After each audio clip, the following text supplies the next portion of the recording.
Ahojte pri Bevid rozbalovačke. Rovno začnem, už som si krabice trošku predpripravila. Začnem s novinkou, je to Epsom s krasou. Ja som si zobrala tak 2 tony kvôli tomu, lebo máme vaňu a ja to veľmi rada používam do vane. Tak ako pre seba, tak aj pre deti na mineralizovanie pokožky. A tu je napísané aj doporučené aj vnútorné použitie a ja to používam do vane, takže ja tu mám, myslím, že som zobrala najväčšie balenie, ktoré tam bolo, čo sú 3 kg, aby som nemusela pravidelne stále objednávať, takže potom tu mám tradične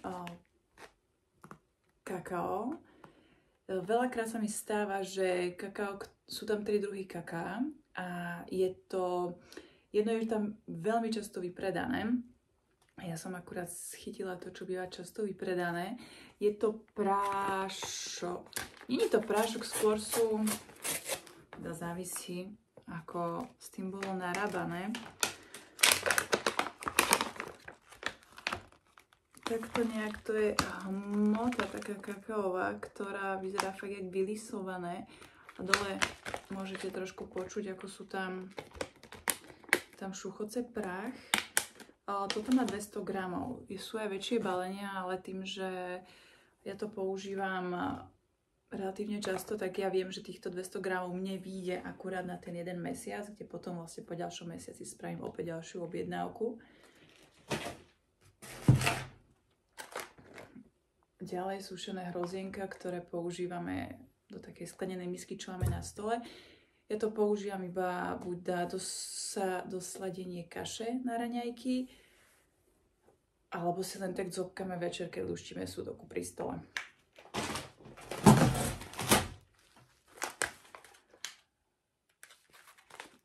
To je dobrá guča. A ja vám ukážem, ako toto vyzerá, toto kokosové mlieko sušené. Myslím, že to má tiež 200 gramov, 300 dokonca. A toto viem, že mi tiež vydrží presne na mesiac. Tu je tá guča. Ešte neviem stlačiť. Takže takto nejak to vyzerá. Ja to používam tiež do kaši. Niekto to používa do káv. Kávu nepijem, takže, alebo niekto si to dáva aj takisto aj do čajov. Kokosové mlieko. Moja najobľúbenejšia maškrta z Moruša, biela. Takže toto má, neviem, tiež 300 gramov. Toto napríklad aj keď pečieme, sporadicky v mojom prípade poviem, tak to dám na vrch, keď je dopečené buď na babovku alebo niečo, kde je to naozaj z môjho uhla pohľadu veľmi sladká táto moruša. Takže aj tá chuť vám naozaj zosladí tie maškrty, ktoré robíte, alebo si to dávam ráno do tej gaštanovej kaše, čo je tak, keď cítim, že chcem raňajkovať. Takže to sú, tak ako to vyzerá na obrázku, to vyzerá aj vnútri.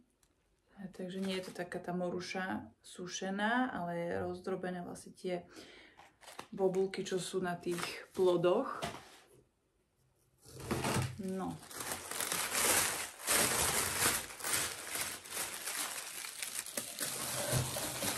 Moje obľúbené.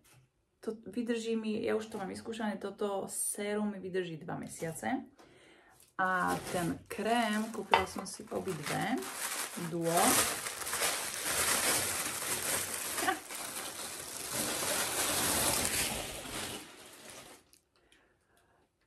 Není to duo k tomu séru, ale tieto pasty, my si máme obľúbené s partnerom tieto čierne pasty. Nie je to tá C60-ková verzia.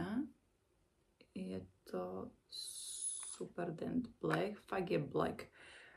A aj nevýhoda. Výhoda, že tým, keď máte kefky, tak to zčernie tie konce na tých kefkách. Na tej kefke, takže dá sa to, jasne, že sa to dá vyčistiť, len ja už som zvyknutá, že to tam je nejako to tak kde máte tu štetinky, kde vlastne sa spája s tou kefkou, tie štetinky, tak tam zostávajú také čierne, ako keby usadeniny z tej pasty, takže to treba potom tú kefku naozaj úplne poriadne vyčistiť, keď tak, ako robil Monk, prejsť vriacou vodou cez tú kefku. Ale je tam 5 druhov pást, ale táto je u nás v rodine s partnerom najobľúbenejšia. Takže jednu mám ja, jednu má partner, my sme si nič nevideli.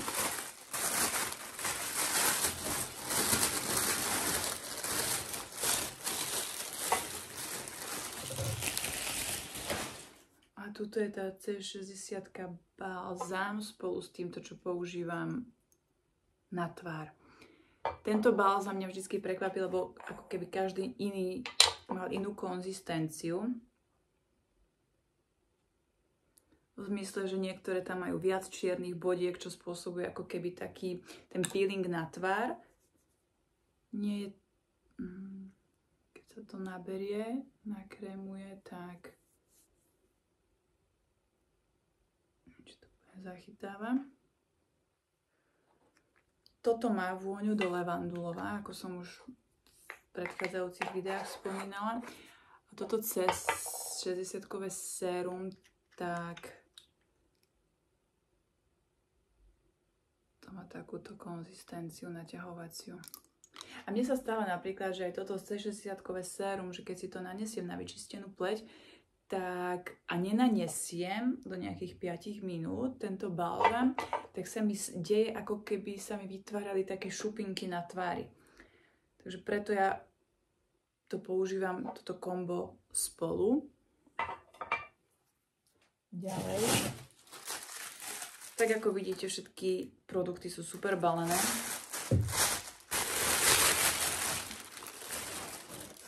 Tu mám ďalšiu pastu, to je pre partnera.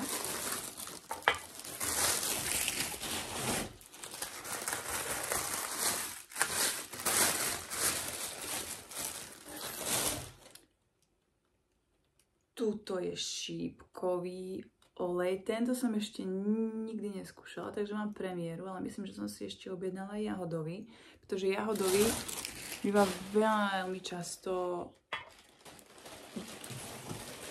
nedoskladniteľný a minutý. Má jahodový. Takže toto ja používam.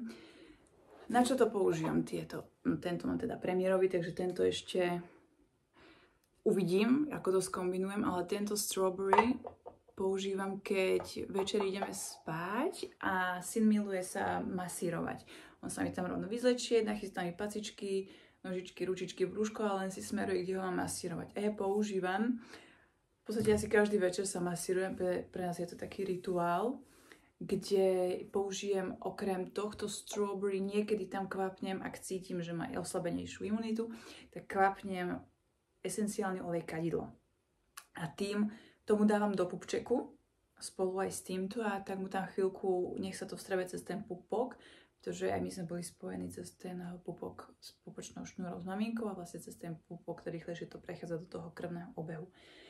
A toto sú naše také rituály a zároveň mu to je veľmi voní. A takisto mám na Bevite obľúbený aj třezálkový olej. Třezálkový ľubovníkový, ale ten je tiež veľmi, veľmi často vypredaný. Takže tento jahodový a třezálkový býva veľmi často mimo vypredaný, takže aj teraz, keď som si ho chcela objednávať, už tam nebol třezálkový, tak aspoň jahodový mi tam zostal. Ďalej.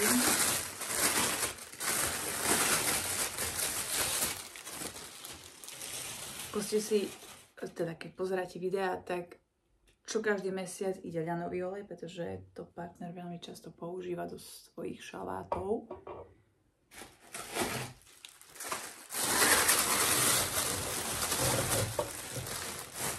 Toto. A tu vidím, že je nejaká nová etiketa taká matná. Takže sama som prekvapená, aké novinky sa opäť dejú v obaloch. Olivový olej, tento 500, pol litra nám vydrží presne na mesiac. A toto teda nemám predstavu, čo je.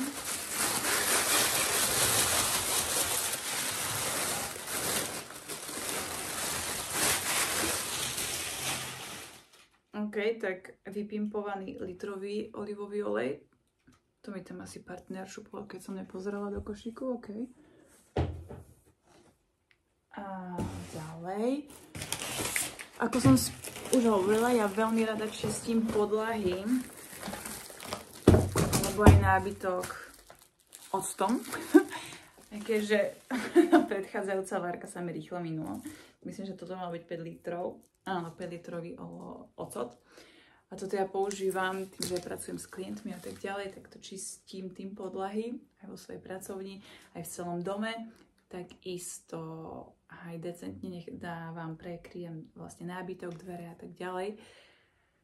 Takže toto je taká moja prvá pomoc, tento ocot na čistenie takého energetického v priestore. A plus máme aj také nádoby, kde si chodívame čapovať vodu na živé pramene. A niektoré už majú také zelené usadeniny, tak vlastne tento ocot použijem aj na vyčistenie tých fliaž. A ešte 3 balíky mi prišli a posledný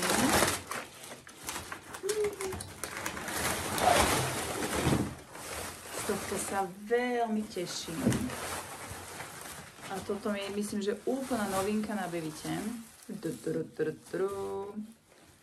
Ja ukážem teraz takto, aby ste videli, ako to vyzerá, koľko to má po schodí, ako to vyzerá zo spodu, tento lietajúci tanier z vrchu. A ono sa to aj točí.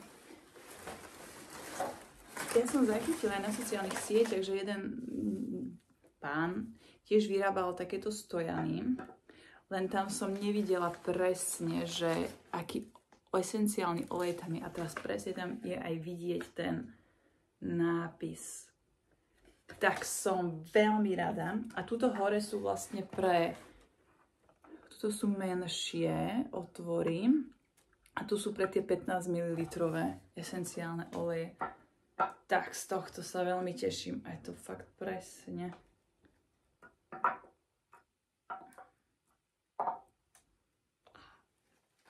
Takže z tohto sa teším. Idem tam rovno našúpať všetky esenciálne oleje, ktoré mám. Takže toľko, končím s týmto UFom. A toľko v rámci Bevitu. Tak sa majte krásne. Ahojte.